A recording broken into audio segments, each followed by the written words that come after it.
Awasthi coaching classes में आप सभी को हम स्वागत करता हूं। दोस्तों, आपने हमारी वीडियो साइंस, इंग्लिश, मैथ पे देखे। उसी कड़ी में मैं आप सबको मैथ से आज फिर वीडियो लेके आया हूं। दोस्तों, आप सभी ने हमारी सभी वीडियो पे बहुत ही प्यार दिया हूँ। आशा करता हूँ इसी तरह आप हमारे चैनल पे आप सबका प्यार बना रहेगा। तो दोस्तों, मैं उसी कड़ी में मैथ में आज जो क्लास 10 के यूपी बोर्ड या सीबीएसई बोर्ड हो या कंपटीशन हो, सभी के लिए जो टॉपिक मैं बता रहा हूँ सभी के लिए इम्पॉर्टेंट। जब बोर्ड का एग्ज़ाम दे रहा हो बच्चा, या 9th में हो, जह सीबीएसई बोर्ड का हो, जह कंपटीशन का वनडे हो, रेलवे हो, पुलिस हो, आर्मी हो, सभी के लिए यह टॉपिक बहुत ही इम्पॉर्टेंट है। तो दोस्तों, मैं मैथ के उसी एक चैप्टर से लेकर आया हूँ जो क्लास 10 में तीसरा चैप्टर है। रेखी समीकरण को हल कैसे किया जाता है, हमारी रेखा कैसी होगी, उसी की कड़ी में हम अगर इन नियमों का पालन करते हैं तो बड़े क्वेश्चन को हम आसानी पूर्वक सॉल्व करके x, y या k का मान ज़्यादातर इसमें पूछता है। तो जो हमारे चैप्टर का नाम है दो चर वाले रेखी समीकरण, दो चर वाले रेखी समीकरण को यहाँ से हल किया जाता है। बच्चों, चर का मतलब यहाँ क्या होता है? दो वेरिएबल। जैसे हमारे दो चर x और y हम पढ़ते हैं। चर का मतलब जिनका मान बदलता है। x का मान माइनस भी हो सकता है, प्लस भी हो सकता है, हर एक पॉइंट पे मान बदलता रहता है, इसीलिए हम इन्हें चर कहा जाता है। रेखी समीकरण युग्म जोड़े के रूप में होता है। तो दोस्तों, यह जो हमारा रेखी अनुपात होता है, रेशियो होती है, वहाँ हम तुलना करते हैं। रेखी निरूपण किया जा सकता है, उसका व्याख्या कैसे किया जा सकता है, संगतता क्या है, यहाँ इस टेबल के माध्यम से शॉर्टकट हम आपको बहुत अपने टिक द्वारा बहुत आसानी से क्वेश्चन को हम यहाँ सॉल्व कर सकते हैं। ऐसा क्वेश्चन बोर्ड पेपर, चाहे यूपी बोर्ड हो, चाहे सीबीएसई बोर्ड हो, दोनों बोर्ड में आते हैं। और साथ में कंपटीशन जो तैयारी कर रहे हैं बच्चे, उनके लिए भी यह बहुत ही लाभकारी वीडियो है। हमारा जो साइडों का रेशियो अगर A1 A2 बराबर B1 B2 हो तो वह रेखा क्या करेगी?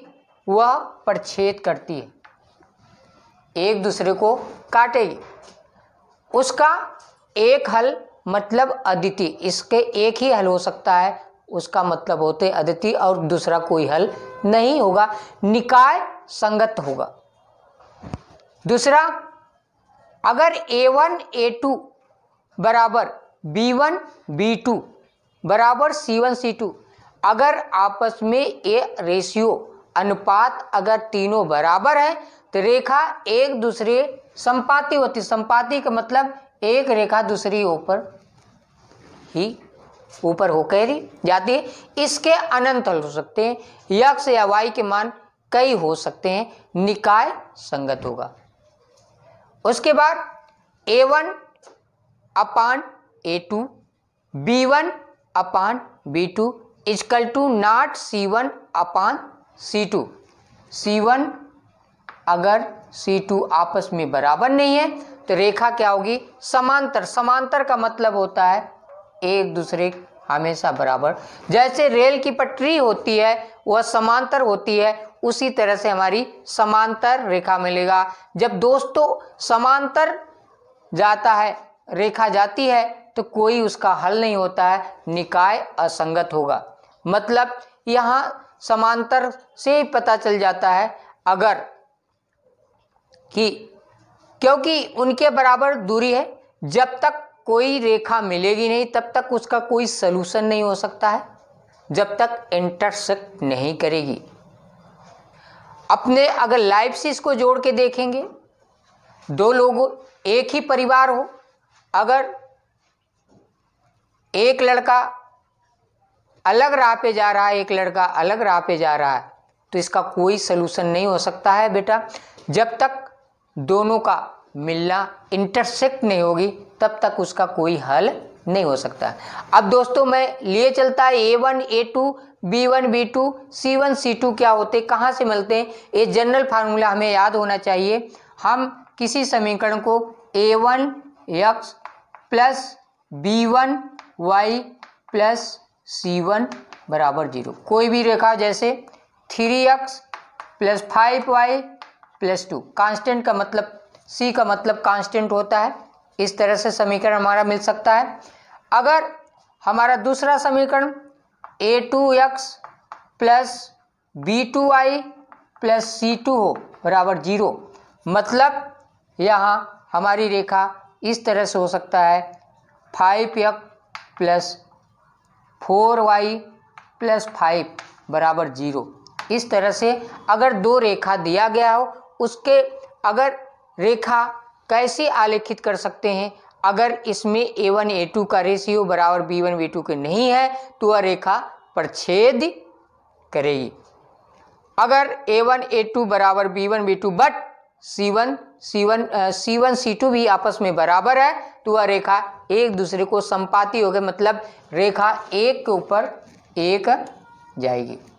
अगर A1 A2 बराबर B1 B2 है लेकिन C1 C2 बराबर नहीं है तो रेखा समांतर होती है।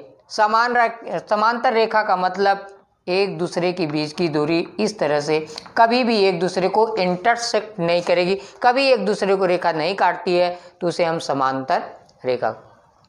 दोस्तों क्वेश्चन कैसे पूछा जाता है, इस तरह से हमारे पास अगर कोई समीकरण दे दिया हो तो उसमें के डाल दिया जाए, कुछ भी A B C D कुछ भी डाल दिया जाए, उसका मान निकालने के लिए आता है अक्सर बोर्ड पेपरों में।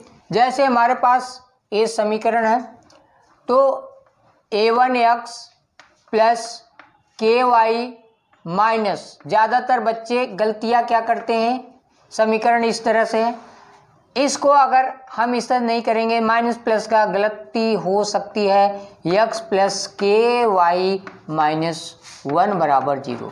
इस तरह से हम general equation A1x B1y plus C1 से तुलना करके A1 बराबर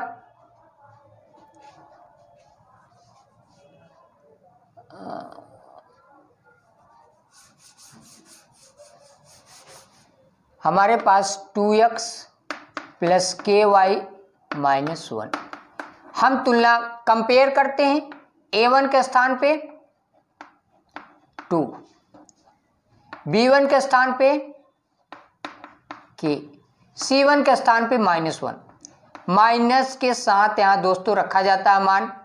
इसी तरह से हमारी दूसरी इक्वेशन है, दूसरी equation 3x minus 5y minus 7 बराबर 0।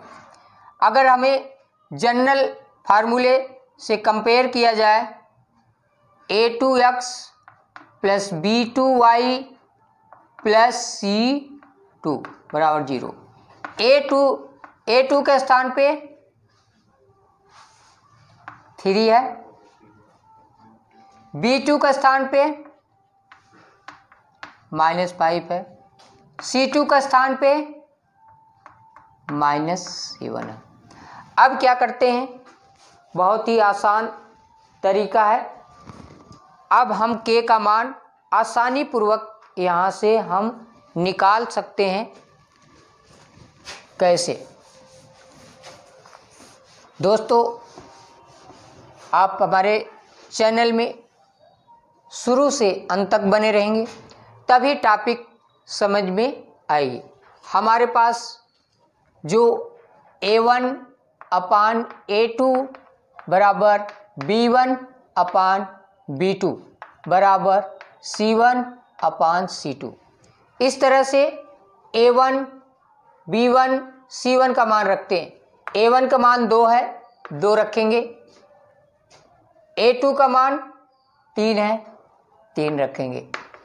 B1 का मान k है, k रखेंगे।